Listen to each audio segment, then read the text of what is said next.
Incharge వర్యులు సోదరులు కోనాక్ శ్రీనివాసరావు గారికి, అలాగే పెద్దలు కేవీ మేషార్ గారికి,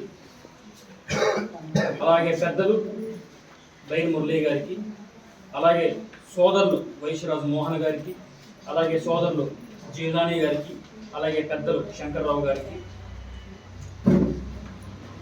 ముందుగా హృదయపూర్వక నమస్కారాలు తెలియజేస్తున్నాను. అలాగే ఈ కార్యక్రమానికి ఇచ్చేసినటువంటి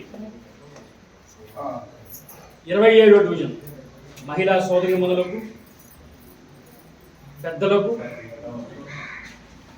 పేరు పేరున శిరస్సు ఉంచిన హృదయపూర్వక నమస్కారం. ఈరోజు మనం కలుసుకోవడానికి ముఖ్య కారణం కోటి సంతకాల కార్యక్రమం.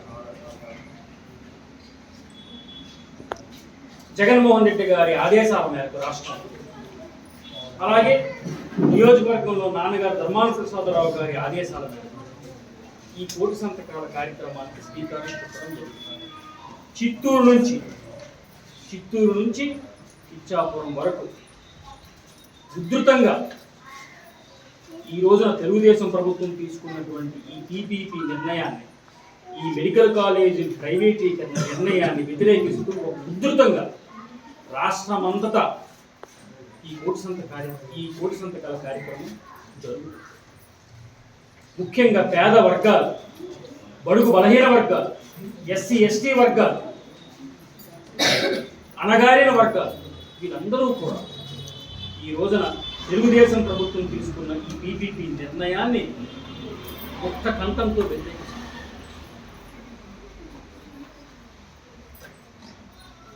మీ అందరికీ అనుమానం రావచ్చు, ఎందుకు ఈ కోటి సంతకాలు? ఈ కోటి సంతకాలు జగన్మోహన్ రెడ్డి గారి కోసం కాదు, చంద్రబాబు నాయుడు గారి కోసం కాదు. ఎవరి కోసం? పేదవాళ్ళ కోసం, పేద వర్గాల కోసం. ఈ రోజున మెడికల్ కాలేజీలు ప్రైవేటీకరణ చేయడం వలన నష్టపోయేది జగన్మోహన్ రెడ్డి గారు కాదు, చంద్రబాబు నాయుడు గారు కాదు, లేకపోతే కార్పొరేట్ వర్గాలు కాదు, ధనవంతులు కాదు. నష్టపోయేది పేద ప్రజలు. వైద్య విద్య చదువుకోవాలి అనుకున్న ప్రతి పేద విద్యార్థి పొట్ట కొట్టాడు ఈ చంద్రబాబు.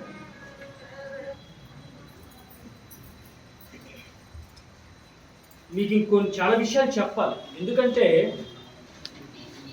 అందుకే ఇందాక మీకు నిశ్శబ్దంగా ఉండమని చెప్తాను. నేనేదో 4 ముక్కలు చెప్పేసి వెళ్ళిపోతా ఉండాలి. ఇప్పుడేమో ఎన్నికలు కూడా లేవు, కానీ నేనేదో ఓట్లాడడానికి కూడా నేను ఇక్కడ రాలేదు. మీరు ఒక పార్టీకి నమ్మి 27వ వార్డులో కానివ్వండి, రాష్ట్రంలో కానివ్వండి, నియోజకవర్గంలో కానివ్వండి, 2024లో మీరు ఒక పార్టీకి నమ్మి, ఈ పార్టీకి నమ్మి జనసేన, బీజేపీ, టీడీపీ ఈ కూటమికి నమ్మి ఓట్లేశారు. ఓట్లేసిన పాపానికి సంవత్సరం అయింది ఇప్పటికీ కూటమి ప్రభుత్వం ఏర్పడి. మీరు ఓట్లేసిన పాపానికి ఎవరు అనుభవిస్తున్నారు బాధని? ఎవరు అనుభవిస్తున్నారు? నెత్తి నోరు పట్టుకొని మరి చెప్తాం. నేను బతిమాలడమే తక్కువ. ప్రతి గ్రామంలో కానీ, ప్రతి వార్డులో కానీ మోసపోకండి. ఎందుకంటే అబద్ధానికి గొంతు ఎక్కువ ఉంటుంది. అబద్ధం ముందు నిజం మరుగున పడిపోయింది. ఈ రోజున సంవత్సరంన్నర అయింది. ఈ కూటమి ప్రభుత్వం ఇచ్చిన హామీలు తొంగలో తొక్కింది. ఎంత దారుణమైన పరిస్థితుల్లో ఈ కూటమి ప్రభుత్వం ఉందంటే, ఆరోగ్యశ్రీ, అమ్మ మీ అందరికీ ఆరోగ్యశ్రీ అంటే ఏంటో తెలుసు కదా. ఈ రోజున ఆరోగ్యశ్రీ మన రాష్ట్రంలో ఆరోగ్యశ్రీ లేదు. మీకు విషయం తెలుసా? పొరపాటున మీకు కానీ, మీ పిల్లలకు కానీ, లేకపోతే మీ కొడుకు కానీ, మీ కోడలకు కానీ, మీ భర్తకు కానీ ఏదైనా సమస్య వస్తే, గుండె నొప్పి కానీ, కిడ్నీ నొప్పి కానీ, కాళ్ళ ఆపరేషన్ కానీ, కడుపు ఆపరేషన్ కానీ వచ్చి మీరు ఒకవేళ హాస్పిటల్లో జాయిన్ అయితే మీకు ఆరోగ్యశ్రీ వర్తించదు. ఎందుకంటే ఈ ప్రభుత్వం ఆరోగ్యశ్రీని నిలిపివేసింది. ఆరోగ్యశ్రీని ఈ తెలుగుదేశం ప్రభుత్వం నిలిపివేసింది. ఒక్కసారి వెనక్కి వెళ్దాం, ఒక 10 సంవత్సరాలు వెనక్కి వెళ్దాం. రాజశేఖర్ రెడ్డి గారు ఇది గమనించే, పేదల కష్టాన్ని గమనించే ఆరోగ్యశ్రీ ప్రవేశపెట్టారు.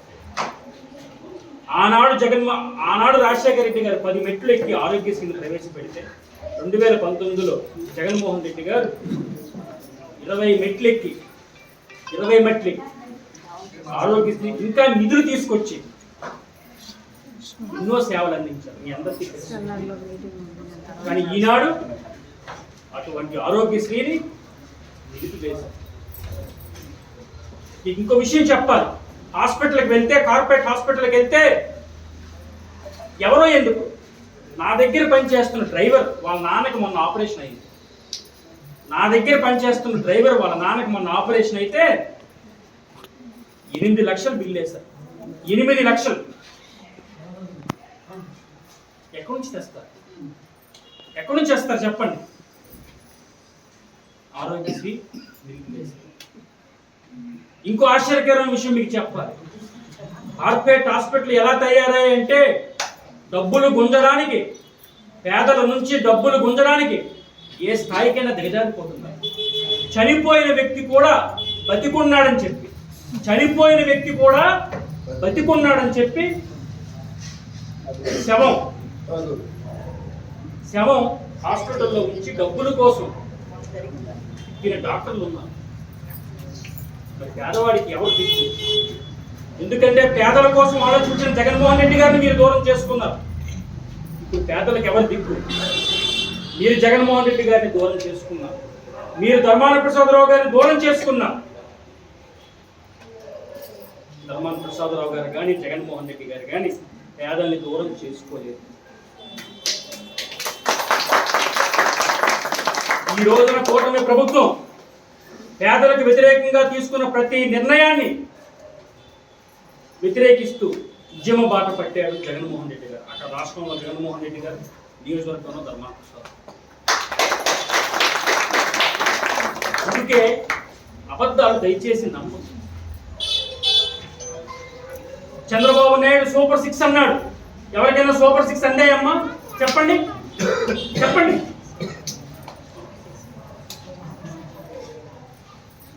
30 హామీలు ఇచ్చాడు. ఎవరికైనా ఎందాయమ్మా చెప్పండి. ఉద్యోగాలు ఇస్తామన్నాడు మీ పిల్లలకి. ఎవరికైనా ఉద్యోగాలు వచ్చాయమ్మా? నిరుద్యోగ భృతి అన్నాడు. ఎవరికైనా నిరుద్యోగ భృతి వచ్చిందమ్మా? సంపద సృష్టిస్తామన్నాడు. ఎక్కడమ్మా సంపద చెప్పండి. బాదుడు అన్నాడు. జగన్మోహన్ రెడ్డి గారి హయాంలో రేట్లు పెరిగిపోయి అన్నారు. ఇప్పుడు రేట్లు తగ్గాయమ్మా. తెలుగులో ఫాస్టెస్ట్ న్యూస్ ఇప్పుడు కొత్త అవతారంలో 5 సెకండ్లోనే పూర్తి వార్తా సమాచారం మీ చేతిలో. సోషల్ మీడియా ట్రెండ్స్ మీ కళ్ళ ముందుకే live TV and voice search options తో ఇప్పుడే డౌన్లోడ్ చేయండి. యాప్ లింక్ డిస్క్రిప్షన్లో ఉంది.